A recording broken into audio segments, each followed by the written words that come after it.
سيئات أعمالنا من يهده الله فلا مضل له ومن يضلل فلا هادي له أشهد أن لا إله إلا الله وحده لا شريك له وأشهد أن محمدًا عبده ورسوله اللهم صل على محمد وعلى آل محمد كما صليت على إبراهيم وعلى آل إبراهيم إنك حميد مجيد اللهم بارك على محمد وعلى آل محمد كما باركت على إبراهيم وعلى آل إبراهيم إنك حميد مجيد أما بعد فيا أيها الناس ألا إن خير الحديث كتاب الله وخير الهدي هدي محمد صلى الله عليه وسلم وشر الأمور محدثاتها وكل محدثة بدعة وكل بدعة ضلالة أعوذ بالله السميع العليم من الشيطان الرجيم من همزه ونفخه ونفثه بسم الله الرحمن الرحيم ويطعمون الطعام على حبه مسكينا ويتيما وأسيرا إنما نطعمكم لوجه الله لا نريد منكم جزاء ولا شكورا انتہائی قابل احترام بزرگوں، عزیز نوجوان ساتھیوں، معززات و مکرمات اسلامی ماں اور بہنوں، ہر قسم کی حمد و ثنا، تعریف و تمجید، کبریائی، بڑائی، رفعت و عظمت اللہ رب العزت کے لیے جو پوری کائنات کا خالق و مالک ہے۔ بے شمار، لا تعداد، بے حد و حساب درود و سلام پیغمبر آخر الزماں، محسن انسانیت، محسن کائنات جناب محمد الرسول اللہ صلی اللہ علیہ وسلم کی ذات اقدس پر گزشتہ خطبہ جمعۃ المبارک میں آپ احباب کے گوش گزار کچھ ہماری ملکی صورتحال کی گئی تھی۔ مہنگائی، قحط، بے روزگاری بہت زیادہ ہو گئی ہے، اور اب تو ویسے بھی کوئی ذمہ دار بھی نہیں اس ملکی صورتحال کو کوئی اپنے ذمے لینے کے لیے تیار نہیں، کیونکہ اب نگران حکومت ہے، اور پرانے جو حکومت کرنے والے ہیں، جنہوں نے پچھلے سالوں میں حکومتیں کی ہیں، وہ سارے کے سارے اب لوگوں کے ہمدرد بن کے سامنے آ رہے ہیں کہ ہم بہت زیادہ ہمدردی کر رہے ہیں،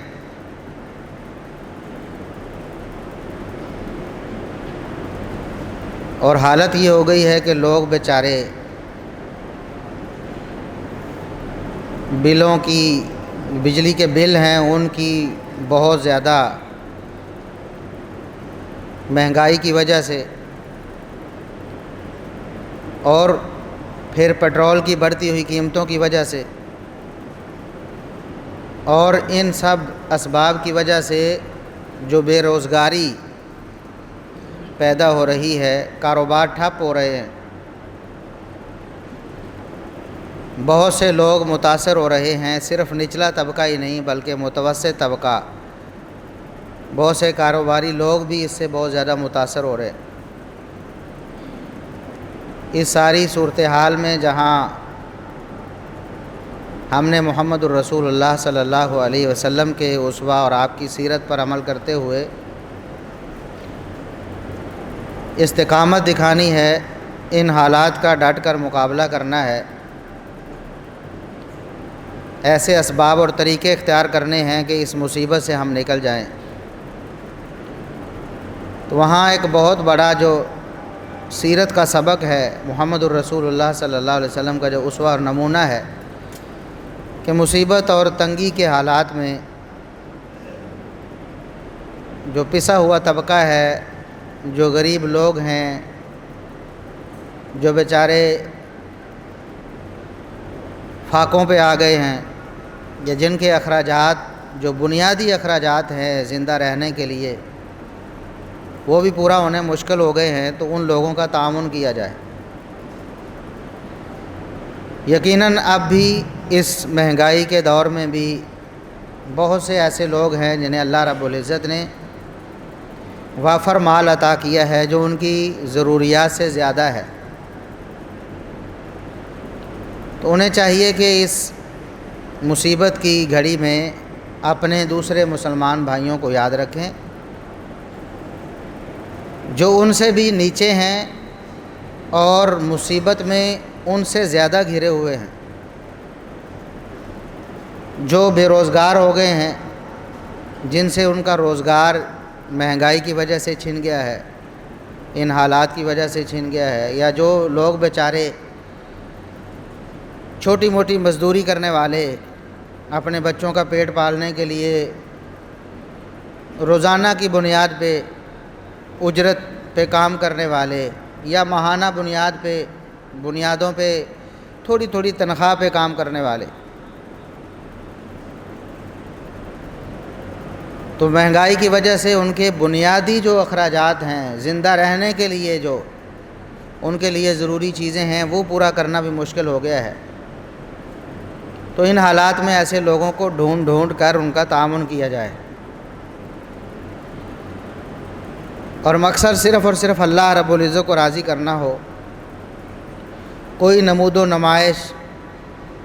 کسی پر احسان جتلانا اور لوگوں کے سامنے اپنے آپ کو سخی بنا کر پیش کرنا مقصد نہ ہو، خالص اللہ کی رضا مقصد ہو، تو جہاں ہماری دنیا سنورے گی ہماری آخرت بھی سنورے گی۔ جہاں اللہ رب العزت جنت کی صورت میں اس کا انعام دیں گے، وہاں دنیا میں بھی اللہ رب العزت ہمیں اپنی رحمت سے مایوس نہیں کریں گے، اور ہمارے لیے اللہ رب العزت خیر کے دروازے کھولیں گے۔ محمد الرسول اللہ صلی اللہ علیہ وسلم کی جو تعلیمات ہیں، ان میں بنیادی ترین جو تعلیم ہے وہ دوسرے مسلمانوں کی خبرگیری، اپنے مومن بھائیوں کے حالات کی خبر لے کر ممکنہ حد تک ان کی مدد کرنا، یہ آپ صلی اللہ علیہ وسلم کی تعلیمات میں سے بنیادی تعلیم ہے۔ آپ صلی اللہ علیہ وسلم کے بہت سے فرامین ہیں، آپ صلی اللہ علیہ وسلم کی سیرت کے اپنے بہت سے واقعات ہیں۔ صحابہ کرام رضوان اللہ علیہم اجمعین جنہوں نے آپ صلی اللہ علیہ وسلم سے یہ ایثار اور قربانی سیکھی، ان کی سیرت کے بہت سے ایسے واقعات ہیں جو ہمیں بتاتے ہیں کہ ہمیں ایسے سخت حالات میں اپنے مسلمان بھائیوں کی ممکن حد تک مدد کرنی چاہیے۔ قرآن کریم میں بھی اللہ رب العزت نے بار بار اس چیز کا ہمیں احساس دلایا ہے کہ مسلمانوں کو ایک دوسرے کی مدد کرنی چاہیے۔ وَيُطْعِمُونَ الطَّعَامَ عَلَىٰ حُبِّهِ مِسْكِينًا وَيَتِيمًا وَأَسِيرًا، مومن جو لوگ ہیں اللہ رب العزت کے پسندیدہ لوگ، جنہیں اللہ پسند کرتا ہے، ان کی خوبی یہ ہے کہ وہ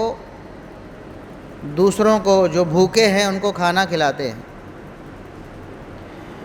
مسکینوں کو، یتیموں کو، قیدیوں کو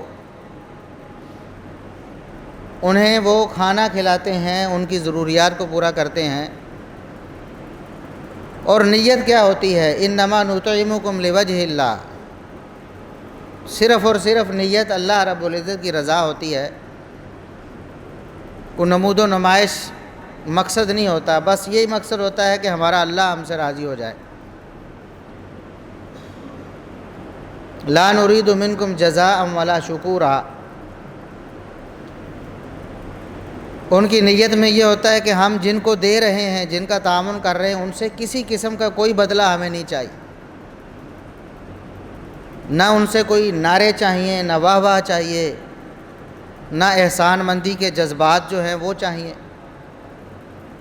کچھ بھی نہیں چاہیے، صرف اللہ کی رضا چاہیے۔ ہمارے ہاں ہوتا کیا ہے،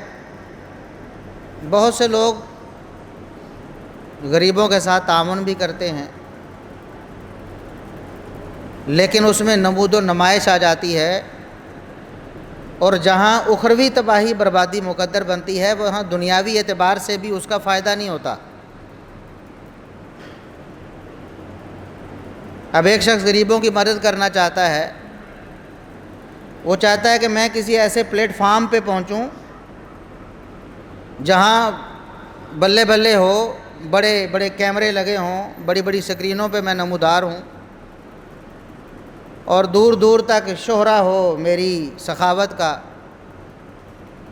تو عموماً ایسے جو پروجیکٹ ہوتے ہیں، ایسے جو سلسلے اور منصوبے ہوتے ہیں، ان کے اندر کرپشن ہوتی، پھر وہ جو کچھ دکھایا جاتا ہے بڑی بڑی سکرینوں پہ، اندر کھاتے معاملات جو ہیں وہ اور ہوتے ہیں۔ غریبوں تک ان کا حق وہ صحیح طور پر پہنچتا ہی نہیں ہے، کیونکہ مقصد اللہ رب العزت کی رضا نہیں رہتی، تو اللہ رب العزت اس سلسلے کو بھی ناکام بنا دیتا ہے۔ اگر ہمارا مقصد اللہ رب العزت کی رضا ہو تو ہم دیکھیں ہمارے محلے میں، ہمارے علاقے میں کون کون لوگ ہیں جو اس دور میں، ان حالات میں واقعی مدد کے مستحق ہیں، ان کے ساتھ تعاون کیا جانا چاہیے۔ واقعی وہ بیچارے فاقوں میں آ گئے ہیں، واقعی بے روزگاری نے ان کو دبوچ لیا ہے، ان کو ڈھونڈ ڈھونڈ کر ان کے ساتھ اچھا تعاون کیا جائے، صرف اللہ رب العزت کی رضا کے لیے۔ تو اگر ایسا سلسلہ شروع ہو جائے گلی محلے میں، اپنے علاقے میں، تو جتنے لوگوں کو اللہ رب العزت نے مال دیا ہے، اگر وہ اپنا مال خرچ کرنے لگیں خالص اللہ کی رضا کے لیے، تو یہ کوئی مشکل کام نہیں ان گمبھیر حالات پر قابو پانا۔ حالات کافی حد تک سدھر سکتے ہیں اور ہمارے معاملات درست ہو سکتے ہیں۔ جو لوگ بیچارے غلط قدم اٹھانے کا سوچتے ہیں ان حالات میں، اگر گلی محلے میں ان کا کوئی پوچھنے والا ہو، ان کو کوئی حوصلہ دینے والا ہو، ان کی ضروریات کو کوئی پورا کرنے والا ہو، تو امید ہے کہ بہت حد تک معاملہ سدھر جائے گا اور ہمارے حالات نارمل ہو جائیں گے۔ لیکن چونکہ ایسا نہیں ہوتا، بدقسمتی سے جن کے پاس مال ہے وہ خرچ کرتے نہیں، اگر خرچ کرتے ہیں تو وہ درست طریقے سے خرچ نہیں کرتے، اس وجہ سے ہمارے ہاں حالات بد سے بدتر ہوتے چلے جا رہے۔ ابھی آپ دیکھ لیں کہ بجلی کی قیمتوں میں بھی اضافے ہو رہے ہیں مسلسل، اور بجائے ریلیف دینے کے بجلی کے بلوں میں میرے خیال میں زیادہ سے زیادہ یہ کہا گیا کہ جن کے 400 سے کم یونٹ ہیں ان کی ہم قسطیں کر دیں گے، 6 مہینے کی قسطوں میں وہ اپنے بل ادا کریں۔ بل غریب نے خود ہی ادا کرنا ہے، 6 قسطوں میں کریں گے، پھر بھی ان کے اوپر ٹیکس وغیرہ ڈال کے ان کا خون نچوڑا جائے گا، اور پیٹرول کی قیمتیں پھر دوبارہ بڑھا دی گئی ہیں، اور اس کا براہ راست جو اثر ہے وہ غریب طبقے پر ہے۔ تو ان حالات میں ہمیں چاہیے کہ ہم آگے بڑھیں، اصحاب ثروت جو ہیں وہ آگے بڑھیں، اور اپنے علاقے میں ان لوگوں کا انتخاب کریں جو واقعی مستحق ہیں۔ بہت سے لوگ ایسے ہوتے ہیں جو پیشہ ور بن چکے ہوتے ہیں، تو ہمارا جو سسٹم ہے جس میں لوگ تعاون کرتے ہیں، عموماً جس میں نمود و نمائش ہوتی ہے، وہ ایسے لوگ ہاتھ مارتے ہیں، ایسے لوگوں کے ہاتھ میں آتا ہے سارا کچھ جو پیشہ ور ہوتے ہیں، جو حقیقی طور پر مسکین، یتیم اور غریب نہیں ہوتے۔ تو رسول اللہ صلی اللہ علیہ وسلم نے فرمایا کہ المسلم اخو المسلم، مسلمان مسلمان کا بھائی ہے، لا یظلمہ ولا یسلمہ۔ مسلمان اگر واقعی مسلمان ہے، اس کا دعویٰ ہے کہ میں مسلمان ہوں اور وہ اپنے دعوے پہ سچا بھی ہے، تو کبھی بھی اپنے مسلمان بھائی پر ظلم نہیں کرے گا، کبھی ظلم نہیں کرے گا، کسی کا مال ناحق نہیں کھائے گا، کسی کی عزت ناحق اس کو تار تار نہیں کرے گا، کسی کا ناحق نقصان نہیں کرے گا۔ تو ہمارے معاشرے میں جتنی بھی یہ سارا جو بحران آیا ہوا ہے، یہ سارا کا سارا ظلم سے تعلق رکھتا ہے۔ مانے گا تو کوئی بھی نہیں، کبھی چور چوری کر کے نہیں مانتا، ڈاکو ڈاکہ مار کے بھاگ جائے بعد میں وہ کہے کہ نہیں میں تو نہیں تھا۔ ظاہر ہے کوئی تو ہے ہمارے ملک کو جو کھا رہا ہے، جس نے کھایا ہے، جس نے اس ملک کو اس صورتحال سے دوچار کیا ہے کہ آج سری لنکا جو ڈیفالٹ کر چکا تھا، اس کی کرنسی سے بھی ہماری کرنسی جو ہے وہ نیچے آ گئی۔ کوئی تو تھا، ظاہر ہے وہ ہمارا مقتدر طبقہ ہے، جنہوں نے حکومتیں کی ہیں۔ میں کسی ایک حکومت کا نام نہیں لیتا اور نہ کسی ایک کو ذمہ دار ٹھہرایا جا سکتا ہے۔ اس حمام میں تو سارے ننگے ہیں، ظاہر ہے کسی نے تو ظلم کیا ہے نا، اور اس ظلم کا نتیجہ یہ ہے کہ یہ ہمارا جو ملک ہے، ملک عزیز، جو بہت سی نعمتوں سے مالا مال ہے، بہت سی ایسی نعمتیں جو دنیا کے اکثر ممالک کو نصیب نہیں، ہر طرح کی نعمت اللہ رب العزت نے اس ملک کو عطا کی ہے، ہر طرح کا علاقہ ہے، معدنیات بھی ہیں اور زرعی رقبے بھی ہیں، بہت سے اسباب اور وسائل اللہ رب العزت نے پیدا کیے ہیں، لیکن اس کے باوجود ہماری حالت یہ ہے کہ ہم سے بہت دیر بعد جو ہم سے بھیک لینے والے ملک ہیں، جن کو ہم بھیک دیتے رہے ہیں، جن کو ہم تعاون دیتے رہے ہیں، جن کو ہم اپنے قدموں پہ کھڑا کرنے کے لیے ان کی مدد کرتے رہے ہیں، آج وہ ہم سے بہت آگے جا چکے ہیں اور ہم نیچے سے نیچے چلے جا رہے ہیں۔ تو یہ ظلم کا نتیجہ ہے، جبکہ رسول اللہ صلی اللہ علیہ وسلم فرماتے ہیں کہ اگر کوئی مسلمان ہے، واقعی مسلمان ہونے کا دعوے دار ہے، پکا مسلم ہے، تو یہ ہو نہیں سکتا کہ وہ ظلم کرے، اور یہ ظلم ہر سطح پر ہوتا ہے۔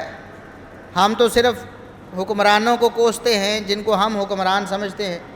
وزیر اعظم ہے، وزیر اعلیٰ ہے، کوئی صدر ہے، کوئی اور عہدہ ہے، لیکن اصل میں ظلم تو ہماری جڑوں میں سرایت کر چکا ہے۔ ہر شخص اپنے حساب سے اپنی بس کے مطابق ظلم کر رہا ہے۔ کوئی کاروباری ہے، الا ماشاء اللہ، اللہ سے ڈرنے والے بھی یقیناً دنیا میں موجود ہیں، اگر دنیا میں نہ رہ جائیں ایسے لوگ تو ویسے ہی قیامت قائم ہو جائے۔ یقیناً ایسے لوگ ہیں، لیکن وہ آٹے میں نمک کے برابر ہیں، جو حلال کاروبار کرتے ہیں، اپنے کاروباری معاملات میں اللہ سے ڈرتے ہیں، ورنہ اکثریت نے کسی ظلم سے کبھی پرہیز نہیں کیا۔ وہ اپنی جو پروڈکٹ بناتے ہیں اس میں ملاوٹ کریں گے، بیچنے والا بیچنے میں دھوکہ بازی سے کام لے گا، بتائے گا کچھ، کرے گا کچھ، چیز کی خصوصیات کچھ ہیں وہ کچھ اور بتا کر آگے اپنے دام کھڑے کرے گا۔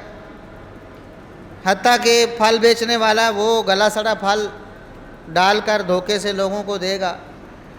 تو ہر شخص جو ہے وہ دوسرے کے ساتھ ظلم کر رہا ہے، تو کیسے ہو سکتا ہے کہ ہمارے معاشرے میں امن آ جائے، ہمارا معاشرہ ترقی کر جائے؟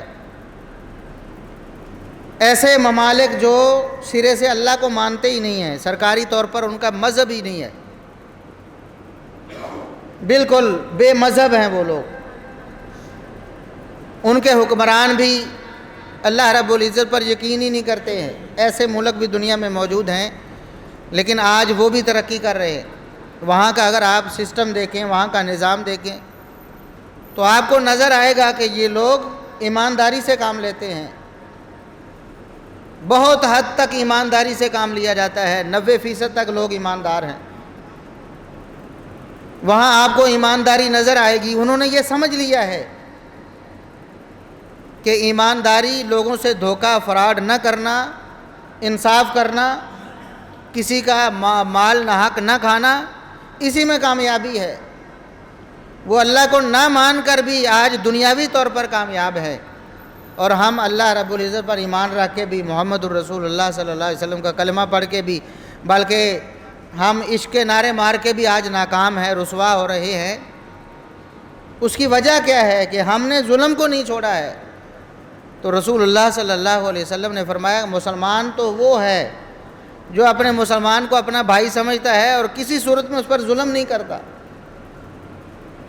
آج بھی دیکھیں آپ، اسی مہنگائی کی وجہ سے رونے والے، پیٹنے والے آپ کو دوسروں پر ظلم کرتے نظر آئیں گے۔ کوئی رشوت لے رہا ہے، کوئی رشوت دے رہا ہے، کسی کا حق مارنے کے لیے پیسے دے رہا ہے کہ یہ میرے نام کر دو، یہ مجھے دے دو فلاں میرے مسلمان بھائی کا حق۔ کوئی ملاوٹ کر رہا ہے، وہ بھی مہنگائی کا رونا رو رہا ہوگا،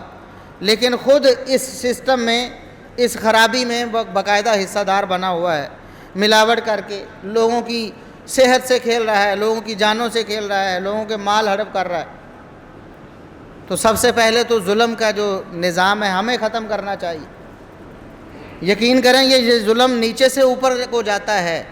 ایسا نہیں ہوتا کہ آپ سارے عادل ہوں، منصف ہوں اور کوئی ظالم حکمران بن کے آپ کے اوپر بیٹھ جائے۔ ایسا اللہ کا قانون نہیں ہے،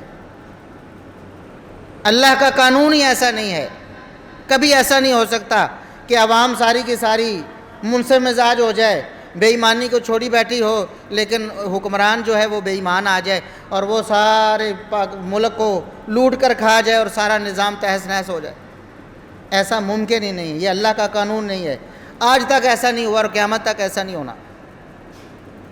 ہمیں اپنے طور پر، اپنی سطح پر ظلم کو ختم کرنا چاہیے، اور اسی ظلم میں سے ایک ظلم یہ ہے، میں نے پچھلے خطبے میں بھی اشارہ کیا تھا، کہ ہم ہی منتخب کرنے والے، ہم ہی الیکشن میں ووٹ دینے والے اور ووٹ دے کر آگے اپنے نمائندوں کو بھیجنے والے، اگر ہم یہ تہیہ کر لیں کہ ہم صرف اور صرف ایمانداری کو دیکھیں گے، نیکی تقوی کو دیکھیں گے، اپنے معاشرے کا جو بہترین فرد ہے اسے منتخب کر کے آگے بھیجیں گے، تو یقیناً تبدیلی آ جائے گی۔ لیکن ہم نے تو پارٹی ازم، برادری ازم اور پتہ نہیں کون کون سے ازم ہیں جو ہم نے پالے ہوئے ہیں، ان کے مطابق ہم اپنا معاملہ کرتے ہیں، تو اس کے بعد پھر جو ہوتا ہے پھر ہم روتے ہیں۔ یہ بھی ظلم کی ایک قسم ہے کہ آپ کسی شرابی کو، کسی ڈاکو کو، کسی چور کو، کسی بدکار کو صرف اس لیے ووٹ دے رہے ہیں کہ وہ ہماری برادری کا ہے، صرف اس لیے ووٹ دے رہے ہیں کہ ہمیں اس سے کوئی مفاد وابستہ ہے، صرف اس لیے کہ اس نے ہمیں نوکری پہ لگوانا ہے یا کو لگوا چکا ہے۔ تو جب ایسے ظلم ہوں گے ہمارے معاشرے میں، اور پھر ہر شخص جہاں رشوت لینے کا بس جس کا چلتا ہے وہ رشوت لے رہا ہے، جس کا رشوت دینے کا بس چلتا ہے، کسی کا حق مارنے کے لیے پیسے دینا وہ دے رہا ہے، سارا نظام ہمارا وہ بابا جی قائد اعظم پہ چل رہا۔ کہیں لوگ مجبور بھی ہو جاتے ہیں بیچارے، اپنا حق لینے کے لیے پیسے دینے پر مجبور ہو جاتے ہیں، اس پر تو رشوت کا حکم نہیں لگتا، لیکن یہ سارا سسٹم بنا کیوں ہے؟ اس کی بنیاد ہی ظلم و ستم پہ ہے۔ تو مسلمان دوسرے مسلمان پر ظلم نہیں کرتا۔ اگر ہم خیر خواہ ہیں اپنے ملک کے، اپنے معاشرے کے، اور ہم مل کر رو رہے ہیں اور اس بات کا ببانگ دوہل اظہار کر رہے ہیں جی ہمارے ملک کا نظام بہت خراب ہو چکا ہے، اس کی اصلاح ہونی چاہیے، تو سب سے پہلے ہمیں اپنی اصلاح کرنی چاہیے۔ عوام کا ہر فرد اپنی اصلاح کرے تو یقیناً اوپر تک اصلاح کا سلسلہ چلا جائے گا اور حکمران آٹومیٹک بدل جائیں گے۔ اور ہمارے تو حکمران ویسے بھی بیچارے 5 سال کے لیے آتے ہیں، اور 5 سال بھی شاید پورا کرنا کسی کے نصیب میں نہیں ہوتا۔ جیسے کہ آپ کو پتہ ہے کہ وزیر اعظم، ہمارا پاکستان کی تاریخ ہے کہ وزیر اعظم اپنی مدت پوری نہیں کرتے۔ انہوں نے تبدیل ہو جانا ہے، زیادہ سے زیادہ 5 سال کوئی ظلم کر لے گا نا، بعد میں تبدیل ہو جائے گا۔ ہم کب تبدیل ہوں گے؟ جب تک ہم تبدیل نہیں ہوں گے، اوپر چہرے بدلتے رہیں گے، سسٹم وہی چلتا رہے گا۔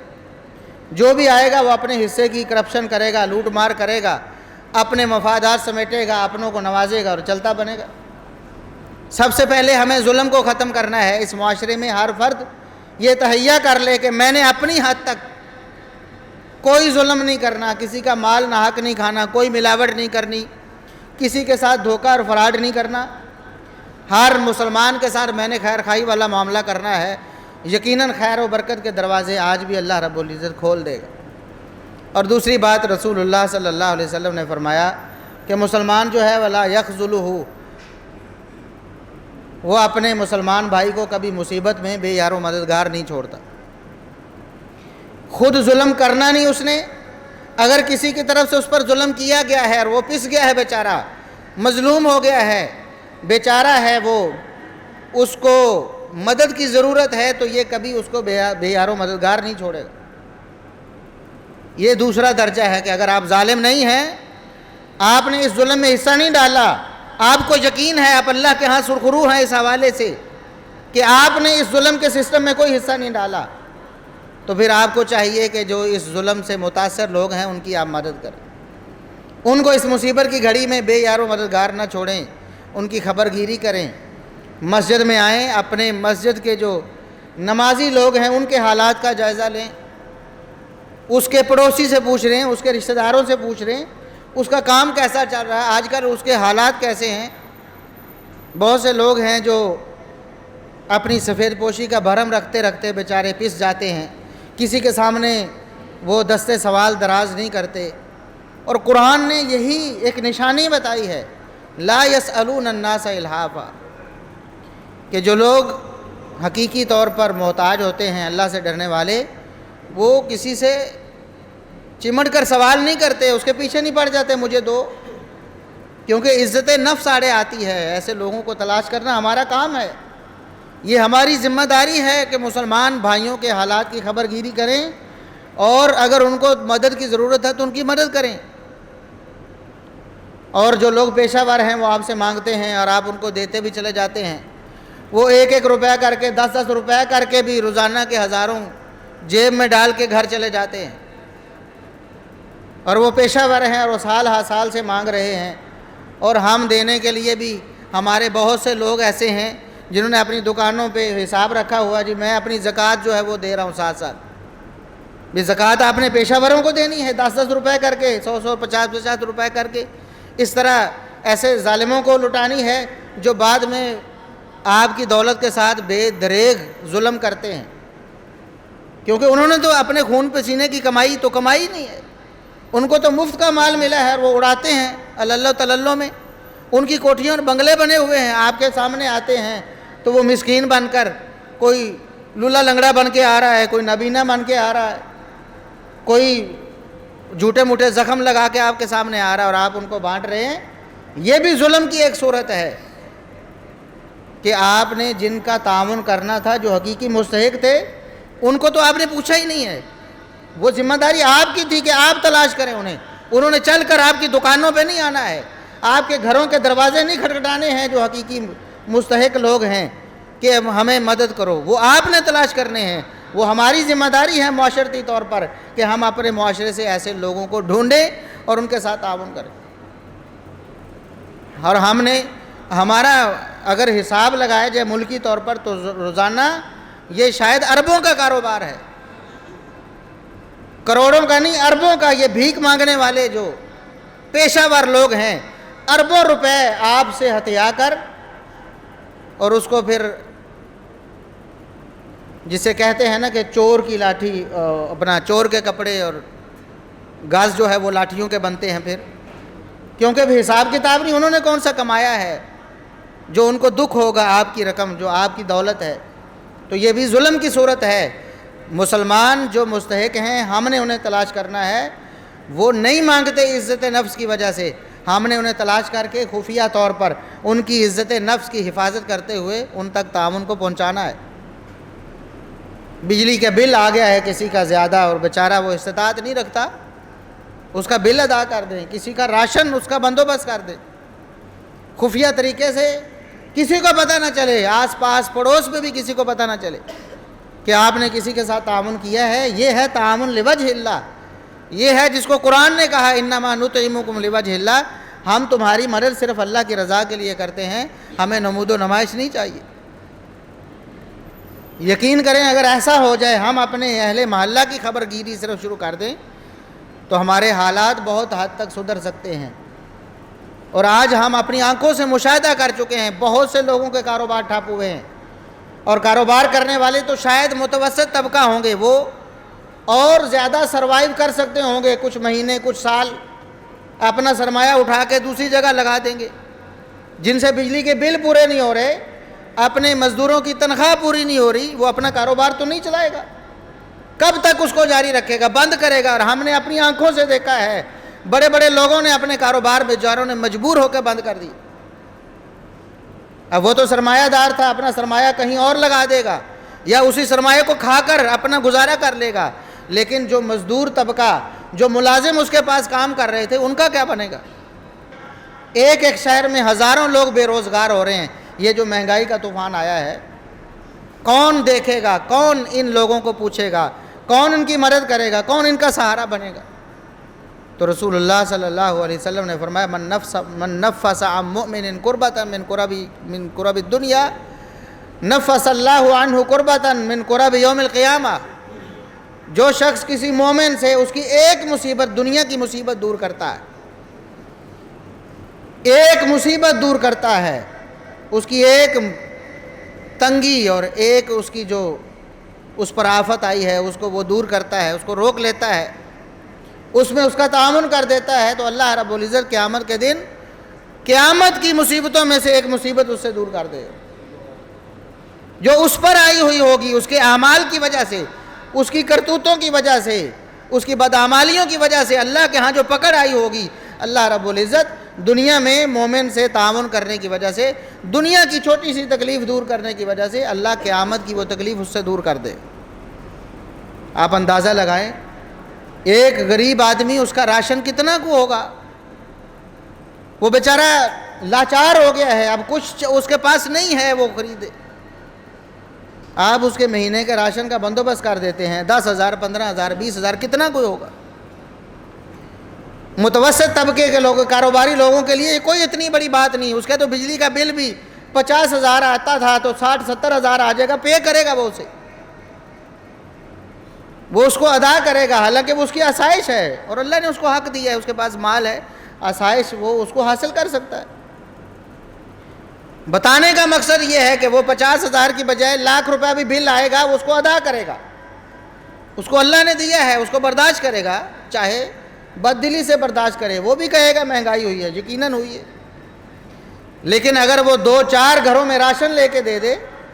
ہو سکتا ہے کہ اللہ رب العزت اس کا بل ویسے ہی تھوڑا کر دے، یا بل کے باوجود بھی اللہ رب العزت اس کی دولت میں برکت دے دے، اس کے کاروبار میں اضافہ ہو جائے، جہاں اس کو 2 لاکھ پرافٹ آ رہا تھا، اللہ رب العزت 3 لاکھ کر دے، 4 لاکھ کر دے۔ اور یہ امکان نہیں بلکہ یقین ہے، اللہ رب العزت نے جو فرمایا ہے کہ اللہ کی راہ میں اگر خرچ کیا جائے گا تو فَهُوَ يُخْلِفُهُ، اللہ رب العزت بڑھا چڑھا کر دنیا میں بھی واپس کرے اور آخرت میں بھی اس کا بدلہ دے گا۔ ہمیں چاہیے کہ ہم اپنے مسلمانوں کا، مسلمان بھائیوں کا اس مصیبت کی گھڑی میں احساس کریں، اور احساس کی حالت تو یہ ہے کہ رسول اللہ صلی اللہ علیہ وسلم نے فرمایا مثل المؤمنین فی توادہم وتراحمہم وتعاطفہم مثل الجسد، کہ مسلمانوں اور مومنوں کی مثال آپس میں ایک دوسرے کا غم بانٹنے میں، ایک دوسرے سے محبت اور شفقت کرنے میں، ایک دوسرے سے تعاون کرنے میں، مسلمانوں کی مثال تو ایک جسم کی مثال ہے، کہ جسم کا ایک حصہ اگر بیمار ہے، اس کی اگر ایک انگلی میں، ایک ناخن میں بھی درد ہے تو اس کا سارا جسم اس درد کی وجہ سے بلبلا رہا ہوگا۔ کبھی آنکھ یہ نہیں کہے گی کہ زخم تو انگلی کو ہوا ہے، مجھے کیا ہے، میں سکون سے سو جاؤں، نہیں سوئے گی آنکھ۔ پاؤں میں زخم ہے تو ہاتھ یہ نہیں کہیں گے کہ زخم تو پاؤں میں ہے، ہمیں کیا ہے، ہم سکون کریں، ہاتھوں کو بھی سکون نہیں آئے گا، سارا جسم بے خوابی کاٹے گا اس درد اور تکلیف کی وجہ سے جو ایک عضو میں ہوئی ہے۔ تو مسلمانوں اور مومنوں کی مثال تو یہ ہے۔ آپ کے معاشرے میں ایک فرد بھی ایسا ہے جو بھوکا پیاسا ہے، کیسے ہو سکتا ہے کہ آپ اس پورے معاشرے کو چین آ جائے اور ہم سکھ کی نیند سو جائیں؟ اور اپنی آسائشوں کو ہم استعمال کرتے رہیں اور مسلمان بھائی کا دکھ اور اس کا غم اور اس کی درد کو ہم محسوس ہی نہ کریں اور اس کے ساتھ تعاون ہی نہ کریں؟ تو اللہ کے رسول صلی اللہ علیہ وسلم نے اس حوالے سے اپنے اسوہ سے بہت ساری مثالیں قائم کی ہیں۔ خود آپ صلی اللہ علیہ وسلم نے بھوکے پیاسے رہ کر اپنے امت، اپنے صحابہ، اپنے لوگوں کا خیال کیا ہے۔ بہت سارے واقعات ہیں صحابہ کرام کی سیرت میں، بہت سارے واقعات ہیں ایثار اور قربانی کے۔ ہم چھوٹے چھوٹے سے کتابیں نصابوں میں پڑھنے لگے ہیں، سلیبس میں پڑھے ہیں، ہمیں وہ واقعات یاد ہیں اور کبھی موقع آئے تو ہم بیان بھی کرتے ہیں، لیکن اس پر عمل کرنے کے لیے اللہ ماشاءاللہ بہت کم لوگ تیار ہوتے ہیں۔ آج ایثار اور قربانی کا موقع ہے، ہمیں ایثار اور قربانی کے ساتھ ثابت کرنا چاہیے کہ ہم محمد الرسول اللہ صلی اللہ علیہ وسلم کے امتی ہیں۔ اور سب سے بڑھ کر اگر آپ اس نظام کو ٹھیک کرنا چاہتے ہیں، خود اس ظلم و ستم سے باہر آ جائیں۔ جہاں جہاں بھی ظلم و ستم ہو رہا ہے، آپ کے کاروبار میں ہے تو اس سے باہر آ جائیں، ورنہ دوہرے مجرم ہیں آپ۔ ایک طرف اس ظلم میں خود حصہ دار بنے ہوئے ہیں، دوسری طرف خود رو رو کر دوسروں کو کہہ رہے ہیں کہ بڑا ظلم ہو رہا ہے، اور آپ کسی اور کی طرف اشارہ کر رہے ہوتے ہیں کہ وہ ظالم ہے۔ ظلم تو آپ بھی کر رہے ہیں، اگر آپ اس ظلم کے حصے دار ہیں تو اس سے باہر آ جائیں، چھوڑ دیں۔ آج سے اللہ رب العزت سے وعدہ کر لیں ہم اس ظلم میں کبھی حصے دار نہیں بنیں، اور اللہ رب العزت نے اگر آپ کو اس ظلم سے بچایا ہے تو دوسرا درجہ یہ ہے کہ اس ظلم سے متاثر ہونے والے لوگ، آپ کی ذمہ داری ہے کہ ان کو تلاش بھی کریں، ان کا تعاون بھی کریں۔ اور آج تو لوگ بیچارے مجبور ہو کر دستے سوال دراز بھی کر رہے ہیں۔ اور وہ حدیث میں آخری بات کر کے اپنی بات کو، خطبے کو مکمل کرتا ہوں۔ رسول اللہ صلی اللہ علیہ وسلم نے فرمایا قیامت کا دن ہوگا، اللہ رب العزت پوچھے گا ایک بندے سے کہ میرے بندے میں بھوکا تھا، میں نے تجھ سے روٹی مانگی تھی، تو نے مجھے روٹی نہیں دی۔ میں پیاسا تھا، میں نے تجھ سے پانی مانگا تھا، ارے بدبخت تو نے مجھے پانی نہیں دیا۔ بندہ کہے گا یا اللہ تو تو رب العالمین ہے، یہ کیسی بات ہے، تو بھوکا تھا، تجھے تو بھوک لگتی نہیں ہے، تجھے تو پیاس لگتی نہیں ہے، تو ان نقائص سے ویسے ہی منزہ اور مبرہ ہے، یہ کیسی بات ہے، میرے پاس تو کب آیا تھا روٹی مانگنے کے؟ تو اللہ رب العزت فرمائے گا میرا بندہ آیا تھا جو بھوکا تھا، اس نے تجھ سے روٹی مانگی تھی، لیکن تو نے اسے روٹی دینے سے انکار کر دیا تھا، وہ میرے کہنے پہ آیا تھا، تیری ذمہ داری میرے کہنے پر تھی کہ تو نے اسے کھانا کھلانا تھا، تو نے اسے کھانا نہیں کھلایا۔ وہ بندہ میری وجہ سے آیا تھا، میرا بندہ تھا، اور میرا حکم تھا کہ جن کے پاس کھانا ہے وہ بھوکوں کو کھلائیں، تم نے کیوں نہیں کھانا کھلایا؟ اگر کسی نے پانی مانگا تھا، میرے بندے نے پانی مانگا تھا، مجھے پیاس نہیں لگتی، مجھے ضرورت نہیں ہے تمہارے مال کی، لیکن میرا بندہ آیا تھا، اس نے پانی مانگا تھا، تم نے اسے پانی نہیں دیا، تو نے گویا رب العالمین کو انکار کیا ہے کہ جاؤ میں تمہیں پانی نہیں دیتا۔ تو ان حالات میں ہمیں چاہیے کہ ہم اللہ اور اس کے رسول صلی اللہ علیہ وسلم کے بتائے ہوئے طریقے کے مطابق ایثار اور قربانی کر کے اپنے مسلمان بھائیوں کا تعاون کریں اور اس مصیبت سے نکلنے میں ان کی مدد کریں۔ وآخر دعوانا ان الحمد للہ رب العالمین۔